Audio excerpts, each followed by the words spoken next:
Palestrante é a doutora Bárbara Sausen, que é advogada, mestranda em Direito pela Universidade Federal do Rio Grande do Sul, pós-graduada em Direito de Família e Sucessões pela FMP, membro da Comissão dos Jovens Ibermanos, vinculado ao Instituto Brasileiro de Direito de Família do Rio Grande do Sul, e o tema da apresentação dela vai ser a transmissibilidade da herança digital e o direito à privacidade do decujus. Te passo a palavra agora, Bárbara. Muito obrigada, Georgia, pela apresentação. Eu vou compartilhar aqui com vocês, então, o meu slide. Eu estou com duas telas, então não estranhe se eu começar a olhar, às vezes, um pouco para o lado, é só para eu conseguir enxergar direitinho as telas, tá bom? Espero que vocês estejam vendo, então, o meu slide aqui. Então, o tema que eu vou apresentar é a transmissibilidade dos bens digitais e o direito à privacidade do decujus. Eu acho que vocês estão enxergando, né? Só se alguém puder me confirmar, porque eu não consigo ver ninguém. Sim, Bárbara, estamos vendo bem. Obrigada, professora. Então, os meios de comunicação, eles sempre foram uma importante ferramenta para diminuir a distância entre as pessoas. Né? Com a popularização da internet, a distância se estreitou mais, caminhando para a criação, então, de uma sociedade global e interligada. É incontestável o fato que as pessoas elas têm se relacionado cada vez mais a partir da internet, principalmente por meio das redes sociais. Algumas pessoas elas utilizam as redes para divulgar seu cotidiano, para manter em contato com a família, com os amigos distantes, colegas de trabalho, entre outras diversas atividades. Mas há também aqueles que utilizam essa ferramenta para proveito financeiro, como comerciantes, blogueiros, youtubers, artistas em geral, que a cada publicação realizada alcança o maior número de pessoas, podendo assim vender seu produto. Podemos perceber, então, o quão as redes sociais, em geral, elas têm estado presentes em nosso cotidiano, sendo elas destinadas a grande parcela de tempo e do interesse das pessoas. E é por isso que o direito ele precisa atender os anseios da sociedade, reconhecendo a nova realidade que podemos dominar como a era da informação. Então, compreendendo o impacto dessa nova era no direito das famílias e no direito sucessório. E por isso, então, eu trouxe aqui a frase do Steve Jobs, que ele sempre disse assim: a maior invenção do mundo não é a minha tecnologia, é a morte, pois através dela o velho sempre dará lugar para um novo. Bem, passando então, abordamos agora sobre a herança digital. Só acho que está um pouco lento aqui. Foi. A herança digital, ela em síntese, é um conjunto de dados de ativos digitais que são bens digitalizados, em regra, guardados na internet. Mas para que a gente possa compreender, então, sobre o Instituto da Herança Digital, é necessário abordar sobre os bens digitais. Ao longo da vida, uma pessoa ela pode publicar na internet diversas opiniões, pensamentos, fotos, vídeos e diversos outros tipos de conteúdo, além de construir um patrimônio de valoração econômica inteiramente digital, tais como criptomoedas, e-books, músicas, filmes, games, milhas aéreas, programas de fidelidade, entre outros diversos itens. Assim, é axiomático que quando o sujeito falecer, os bens virtuais eles devem ser protegidos, surgindo-se a concepção de bens digitais. Esses bens, então, são considerados bens incorpóreos, que são progressivamente inseridos na internet, por um usuário, consistindo em informações de caráter pessoal que trazem uma utilidade àquele, tenha ou não conteúdo econômico. E é importante deixarmos claro, então, que no ordenamento jurídico brasileiro ainda não há definição legal para os bens digitais. Com isso, então, passo para a classificação dos bens, que eles podem ser bens digitais de valoração econômica ou bens digitais de valoração sentimental. Dentro, né, então, o universo dos bens virtualmente organizados, existem essas duas classificações. Os bens digitais de valoração econômica são nada mais do que aqueles bens virtuais que possuem uma característica pecuniária. Dentre eles podem ser citadas criptomoedas, conforme eu disse, e-books, músicas, entre diversos outros bens que trazem algum retorno financeiro para o usuário, seu proprietário. Fica claro, então, que o indivíduo ele pode constituir fortunas por meio de bens digitais de valoração econômica. E, em razão disso, não restam dúvidas de que tais bens eles devem ser levados em consideração na sucessão dos bens do falecido, assim como serem contabilizados no acervo. Em contrapartida, ainda, existem os bens digitais de valoração afetiva ou sentimental. E esses bens são insuscetíveis de valoração econômica. E como o próprio nome já diz, possuem um caráter apenas sentimental. São exemplo as fotos, os vídeos, as mensagens, os e-mails. E por não possuírem um valor econômico, há uma grande discussão entre os juristas se esses bens podem ou não fazer parte do patrimônio a ser recebido pelos herdeiros. Temos diversos doutrinadores que entendem que a herança não necessariamente é composta apenas por bens financeiros, mas sim por qualquer bem que o falecido deixar. Dessa forma, então, a transmissão ela deveria ocorrer de forma automática a partir do falecimento do proprietário dos bens.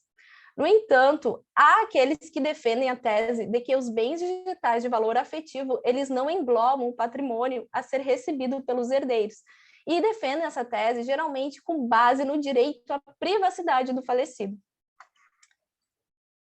Bem, vamos lá. O direito à privacidade do falecido, então. Sabe-se que o direito à privacidade ele é um direito vitalício e inviolável. E esse direito ele está diretamente interligado à vida privada do ser humano. Contudo, com tamanha exposição, muitas vezes, oriundos da própria vontade de tornar público as mais diversas informações, as pessoas criam, então, uma discussão acerca da sucessão dos dados pertencentes às contas do decujus, bem como o acesso ao perfil nas redes sociais. Temos, então, um marco civil da internet que ele foi elaborado com o intuito de estabelecer os princípios e garantias, assim como os direitos e deveres para o uso da internet no Brasil, possuindo no rol, descrito em seu artigo 3º, no inciso 2º, destaque necessário para o direito à privacidade. Destaca-se, então, que não há disposição legal que discorra exatamente acerca da privacidade das redes sociais do decujus. O que é importante salientar que, apesar do falecimento do usuário, as contas nas redes sociais elas permanecem ativas. E essa é uma grande problemática que nós juristas estamos enfrentando, né? Pois, devido a isso, empresas fornecedoras de serviços, que são aquelas que detêm as suas diretrizes, os caminhos a serem tomados devido à lacuna legislativa nesse ponto, o Facebook e o Instagram, então, eles possibilitam, mediante comprovação do falecimento, a apresentação dos documentos que os herdeiros tenham duas escolhas: transformar a conta em memorial ou a exclusão da conta.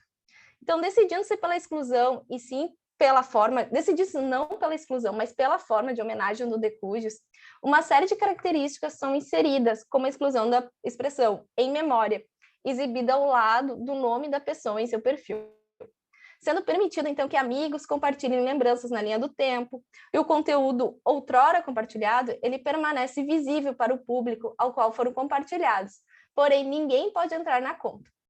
O YouTube, né, pertencente ao grupo Google, ele permite a criação de um testamento digital, que possibilita que o usuário gerencie as contas inativas, momento no qual poderia retornar o perfil, podendo escolher desde o tempo para ser enquadrado nessa modalidade de conta. Quem terá acesso a ela ou a opção de exclusão, uma vez que atenda tais requisitos.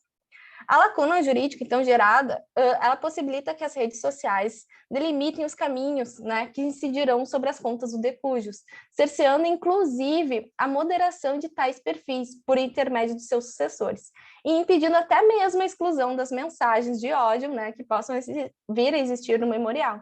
Isso acaba deixando todos os nossos dados nas mãos dessas grandes empresas. Com isso, então, passa-se a abordar aqui sobre a transmissibilidade dessa herança digital. Tendo em vista essa problemática das grandes empresas, né, nos nossos dados em suas mãos, poucos anos atrás, houve um caso muito conhecido mundialmente como o da garota de Berlim, em que os pais de uma adolescente que havia falecido no metrô de Berlim entraram com uma ação contra o Facebook, porque desejavam entender o motivo do óbito, se era suicídio ou não. Na verdade, esses pais estavam tendo que responder um processo contra o motorista, né, do trem, porque ele alegava que a menina havia se jogado na plataforma e isso teria lhe gerado muitos danos e que ele queria cobrar um valor alto de danos morais contra a família dessa menina. Porém, né, mesmo tendo acesso aos dados de registro, os pais eles não conseguiram acessar ao conteúdo porque a conta já havia sido transformada em memorial. Com, né, todo o andamento processual, a Corte Alemã, então, ela concluiu que o contrato consumerista estabelecido entre as partes e o Facebook, ele deveria ser transmitido aos herdeiros, que passariam a ocupar a posição jurídica contratual, com todos os direitos e obrigações inerentes à relação jurídica. Isso porque o ordenamento jurídico alemão ele não faz distinção entre a herança patrimonial e a herança existencial, sendo incoerente, então, vedar a transmissibilidade de alguns bens ante a sua natureza. Já no Brasil, diante da precária regulamentação do direito à herança digital no ordenamento jurídico brasileiro, indivíduos em situações fáticas absolutamente idênticas, sob o ponto de vista do direito material, eles podem receber tratamento diferenciado diante da lei, decorrente tão somente da relação processual. Em Minas Gerais, por exemplo, uma mãe ingressou com uma ação judicial para ter acesso aos dados da filha falecida, arquivados em uma conta virtual vinculada ao telefone celular. No entanto, o pedido ele foi julgado improcedente em atenção ao sigilo da correspondência das comunicações telegráficas. Já um caso muito semelhante ocorreu no Mato Grosso do Sul, em que uma mãe requisitou que a plataforma Facebook excluísse o perfil da filha falecida, justamente porque amigos e conhecidos continuavam enviando mensagens, como se fossem prestar uma forma de homenagem para ela. Na ocasião, então, o judiciário julgou o pedido como procedente, em atenção à transmissibilidade dos bens, inclusive os não valoráveis economicamente, considerando como parte da herança, então. Portanto, é evidente que, ainda que os magistrados eles utilizem o sopesamento dos princípios como uma forma de agregar uma solução ao caso concreto, o ordenamento jurídico brasileiro ele carece de regulamentação sobre um tema que se tornará cada vez mais corriqueiro. E muitos são os projetos de lei apresentados sobre a regulamentação da herança digital. No entanto, o que esses projetos têm em comum e que acaba não sendo aprovados é que ambos autorizam a transmissão automática aos herdeiros de todo o acervo digital do decúdios, independentemente da existência de declaração expressa de vontade do titular. Isso, por fim, acabaria tornando-se inconstitucional por violar um direito fundamental, que seria o direito à privacidade.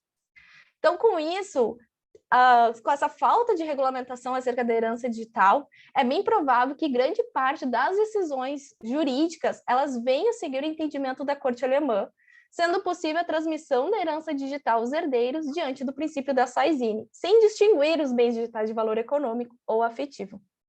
Mas uma forma de solução, né, para evitar essa problemática e esse conflito de direitos fundamentais seria manifestar ainda em vida qual a destinação, né, desejável das suas posses virtuais, através de talvez um testamento virtual ou uma manifestação dentro dos próprios serviços virtuais.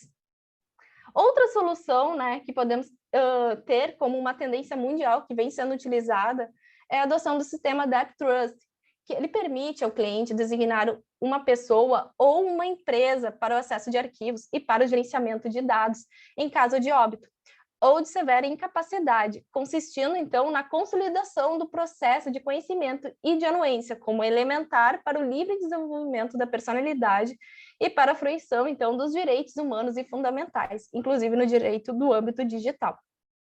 E assim, por fim, então, percebe-se a importância de nós discutirmos sobre a herança digital e a sua transmissão, porque há um conflito de direitos fundamentais e é necessário que a sociedade, então, busque logo o posicionamento doutrinário, legislativo e jurisprudencial vigente e correto, né, sobre tal tema, para que as pessoas, então, que desejam segurar seus bens digitais possam fazer desde logo e serem amparados, né, nos 3 âmbitos citados, pois deve-se ter uma legislação que obedeça, antes de tudo, à Constituição Federal e também garanta, né, aos herdeiros o direito ao acesso à herança, mas também que garanta ao falecido o seu direito à privacidade, sem constar também o direito à privacidade de terceiros, que podem ser violados, né, com a transmissão das redes sociais, desses bens de valor afetivo.